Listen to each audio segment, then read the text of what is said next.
कुत्सितवाद, इससे नहीं बच पाते साधक, इसीलिए प्रेम जागृत नहीं हो पा रहा।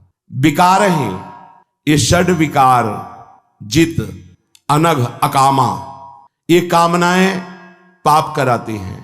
इन्हीं से काम, क्रोध, लोभ, मोह, मद, मत्सर ये सब पुष्ट होते हैं। ये देख लूं, ये सुन लूं, ये छूंग लूं, ये भोग लूं, ये पा लूं, ऐसी कामनाएं। आचार्य चरण कह रहे हैं पहले वाणी को संयम में रखो, कुत्सितवाद ना होने पावे, फिर विकारों को संयम में रखो। पूज्यपाद श्री उड़िया बाबा जी महाराज, यदि तुम परमार्थ वस्तु को पाना चाहते हो तो जो महापुरुषों ने कहा है उसे सुनो। वाचो वेगम, मनसः क्रोध वेगम, हिंसा वेगो, मुदरोपस्थ वेगम, एतान वेगान सहते यस्तु विद्वान, निंदा चास्य हृदयम नोपहन्यात्। बाबा कह रहे हैं यदि प्रेम रस या तत्वबोध चाहते हो तो वाचो वेगम, वाणी के वेग को सहना सीखो, बोलना नहीं। बहुत संभालो अपनी ऊर्जा शक्ति को। ये उपासक इस विषय पर नहीं ध्यान दे पाते। जब देखो दो लोग खड़े बात कर रहे हैं, क्यों बात कर रहे हो? या तो भगवान की आज्ञा की बात करो। बोधयंता परस्परम कथयंति च माम नित्यम तुष्यंति च रमन्ति च। ये नवीन अवस्था में वेग बहुत जोर से आते हैं। वाणी का वेग, घंटों बेकार की बातें करते रहना। आज जो सत्संग प्रवचन हो रहा ना, मनोरंजन होता चला जा रहा है। शास्त्र के बिल्कुल हटकर, शास्त्र से बिल्कुल हटकर, साधना से बिल्कुल हटकर केवल मनोरंजन होता चला। ऐसा निकृष्ट वार्ता मंच पर बैठकर करना शास्त्र विरुद्ध, एकदम शास्त्र विरुद्ध, जैसे देखने को मिला, जैसे एकदम शास्त्र विरुद्ध। ऐसी शब्दों की नहीं। तस्मात् शास्त्रम प्रमाणम थे कार्याकारो व्यवस्थित हो। ना संयम है वाणी में, ना संयम है इंद्रियों में, और ना संयम है बोलने में। जो मन आया सो बोलते चले जा रहे। अगर बोलने का अवसर मिला तो जो मन आया बोलते चले, नहीं। वाचो वेगम, वाणी के वेग को संभालते हुए शास्त्र सम्मत बोलने की बात। एक भी मन भंजन की वार्ता नहीं होती।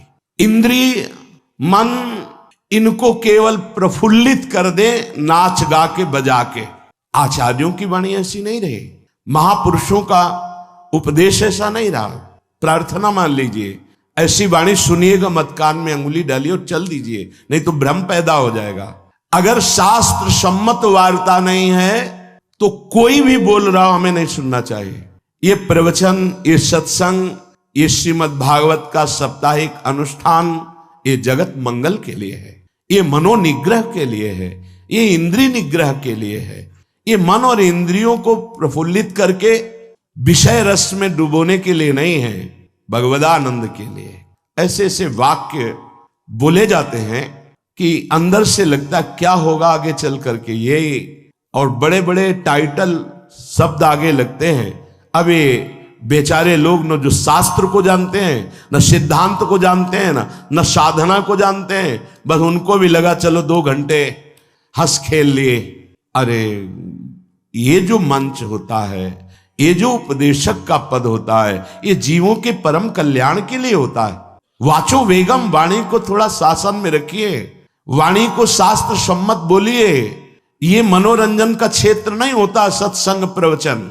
इसमें जो सुन के जाए वो उदास हो जाए, हाय मेरा जीवन इतना व्यर्थ चला गया, मैं जान नहीं पाया मुझसे ये गलती हो गई, मेरे जीवन में ऐसा कैसे हो गया। ये चिंतन चलना चाहिए। वो सत्संग सुन के आ रहा है, वो सत्य में चिंतन में अपनी वृत्ति को लगाने की चेष्टा करने लगे। वाचो वेगम, बिल्कुल स्वयं में 5 मिनट बैठकर भगवदानंद की स्फूर्ति की लालसा नहीं। एकादश स्कंद श्रीमद् भागवत का आपको कहीं बड़ा दुर्लभ विषय हो रहा है। बस जिन बातों से कैसा दृश्य उपस्थित किया जाता है, सत्संग कर बिल्कुल एक तरह से रूप ही बिगाड़ता चला जा रहा है। जहां शरीर राग मिटाने की बात आती है वहां शरीर श्रृंगार, जहां विषय राग मिटाने की बात आती है वहां विषय, जहां चित्त को प्रभु से जोड़ने की बात आती है वहां चित्त को विषय से जोड़ने की बात, धन से जोड़ने की बात, कैसे बात बनेगी? इस शास्त्र संसार के सत्यत्व का भ्रम मिटाने के लिए है, प्रभु में सत्यत्व बुद्धि दृढ़ करने के लिए है। आज का ये स्वरूप वाणी का ज्ञान नहीं है, जब तक आप त्रिकाल संध्या नहीं करते, जब तक आप गायत्री अनुष्ठान नहीं करते, जब तक आप मंत्रानुष्ठान नहीं करते, आप शास्त्रों की बातों को नहीं समझ सकते। ये ऐसा नहीं कि तुम पीएचडी करके और फिर गीता और भागवत और इन शास्त्रों पर नहीं, आचार्य परंपरा है, मंत्रानुष्ठान है, गुरु कृपा है, उनसे और नहीं तो बहकता चला जा रहा है। प्रसंग क्या है? बहकता चला जा रहा है। बहुत श्रवणेंद्री को संभाल करके सुनो, क्योंकि वाणी के वेग को संभाल पाना ये मंत्रवेत्ता की ही बात हो सकती है। याद आ रहा है महाभागवत पूज्य श्री रामचंद्र डोंगरे जी महाराज कन्नौज में गंगा किनारे भ्रमण कर रहे थे। उस समय क्या कथा का स्वरूप, जितने सब समाधिस्थ भाव में, सबके आंसू, और आपके सामने ठाकुर जी विराजमान, उन्हीं पे एक टक लगाए, आंसुओं की झड़ी चल रही। जो चढ़ा वह वहीं छोड़ दिया और चल दिया। ए परमहंस, अगर हमारे अंदर स्वयं भगवत अनुराग, भगवन नाम जप, मंत्रानुष्ठान नहीं तो इन वाणियों को समझ पाने खेल नहीं। ये मनोरंजन नहीं, उपदेश। वाचो वेगम, जो उपासना के सोपान पर चढ़ना चाहता सबसे पहला है कुत्सितवाद। हरिवंश महाप्रभु, यहां वाचो वेगम, वाणी का वेग आता है बोलने का। उपासक को चाहिए मौन के द्वारा इसको संयम मिले, उचित शब्द। अगर कोई बात कर रहा है तो उचित है बोलना तो ठीक, नहीं तो मौन। अंदर से आ रहा मैं बोलूं, उठाओ मजीरा, शुरू करो कीर्तन, 1 घंटा 2 घंटा वाणी वेग समाप्त हो जाएगा। लेकिन विपरीत दिशा में बोलना, विपरीत दिशा में, व्यर्थ की बातें अगर करने का स्वभाव है तो उसे छोड़ दीजिए। ये आपके जीवन के लिए बहुत घातक है। अगर आप नाम जप करते हैं, मानो हृदय को आप धो रहे हैं, आप प्रपंच की वार्ता करते हैं तो मानो हृदय को गंदा कर रहे हैं। कितना कठिन है नाम जप करना। आप 11 माला, 21 माला या आप निरंतर अभ्यास कर रहे हैं, थोड़ी देर आप गंदी बातें कर लिए, निंदा स्तुति की, प्रपंच की, नाना प्रकार की रजोगुण बढ़ाने वाली वार्ता, वो आपके हृदय को गंदा कर दिया। कुत्सितवाद, वाचो वेगम, वाणी के वेग को शासन में लीजिए। और मनशाह, मनोवेगम, मन का वेग आता है। ये देखूं, ये भोगूं, आदि आदि संकल्प विकल्प, इसके वेग को सह जाओ। कुछ नहीं बोलना, सहने का मतलब होता है कुछ नहीं बोलना। मन कह रहा मुझे ऐसा करना है, मुझे ऐसा करना है, मुझे ऐसा, कुछ नहीं बोलना। कुछ भी उसकी जलन जो हो रही है किसी से नहीं कहना, शांत गंभीर, खत्म। पर उपासक क्या करता है? जो कच्चा उपासक है, नहीं नहीं अब मेरे मन में आ रही, मेरे मन में जलन हो रही, मुझे ऐसा करना है, मुझे ऐसा नहीं। शांत, न बोलना है जो मन में आ रहा है, ना उसकी जलन पर ध्यान देना है, अपने मंत्र नाम उपासना कर्तव्य में लगे रहो, शांत हो जाएगा। इसके शांत करने की युक्ति है, इसे मतलब मत रखो। जैसे एक पागल आदमी रोड में खड़े तुम्हारे ऊपर कंकड़ फेंके, थूके, गाली दे, तो अपने लोग क्षमा भाव से कि वो पागल है, ऐसे मन भी पागल है, इसके निर्णय पे ना हो। ये क्षण क्षण में बदल, इसको भजन से मतलब नहीं है, इसको क्षण क्षण में नवीन नवीन प्रपंच चाहिए। ये मनशा वेगम, मनोवेगम, इसका स्वरूप यही है, यही बंधन और मोक्ष का कारण है। ये क्षण क्षण में प्रपंच चाहता है। 5 ज्ञानेंद्रियों के द्वारा ये जाल रचा करता है जीव को फंसाने का। जहां हो, जैसी परिस्थिति में हो, बहुत अच्छी परिस्थिति भगवान ने दी, उसी परिस्थिति में भजन कर ले जाओ। परिस्थिति बदलने की जरूरत नहीं है, भजन करने की जरूरत है। भजन कर ले गए तो स्थिति बदल जाएगी, परिस्थिति नहीं। परिस्थितियां कहीं भी अनुकूल नहीं होती, स्थिति अनुकूल बनाई जाती। भजन के द्वारा स्थिति, जीवन में कभी कोई परिस्थिति ही ऐसी नहीं रही जिसमें भजन किया जा सके। जीवन में पूरे, अगर पूरे जीवन के तारतम्य को देखते हैं तो एक कष्ट की वेदी पर स्वाहा ही स्वाहा होता रहा है। जीवन की आहुति केवल कष्ट पर, और आज भी कष्ट ही कष्ट। फिर आप सोचोगे सुख किसे कहते हैं? ऐसे कांटों वाले पेड़ पर ऐसा सुगंधित फूल खिलता है कि जिससे परमात्मा मुग्ध हो जाता है। जीवात्मा नहीं, परमात्मा मुग्ध हो जाता है। वो ये मार्ग है। उस सुमन को लेकर वो अपने श्रृंगार में लगा लेते हैं। सुमन, सुंदर मन, ये कांटों पे खिलता है, जैसे गुलाब का फूल कांटों पे नहीं खिलता। हाँ, ये कांटे हैं। हर द्वंद की पीड़ा को सहता हुआ जब उपासक आगे बढ़ता है तब सुमन खिलता है।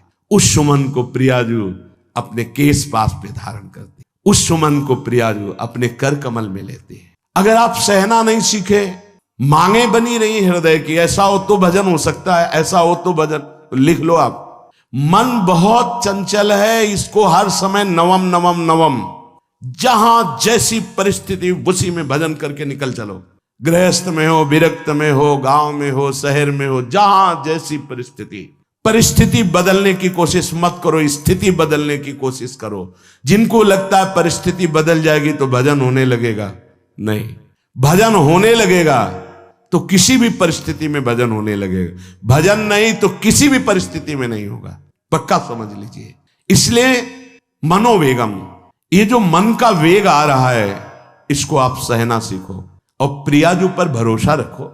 उनको जैसी परिस्थिति देनी होगी दे देंगी ना, भरोसा रखो। अगर मांग मुख से निकाल दी तो अधूरापन साबित हो जाएगा कि हमको ये खाना पीना, ये हमको पहनना, ये ऐसी परिस्थिति, ये ऐसी छोड़ दो। जोई जोई प्यारो करे सोई मोहि भावे, शांत हो जाओ, मन के वेग को सह जाओ।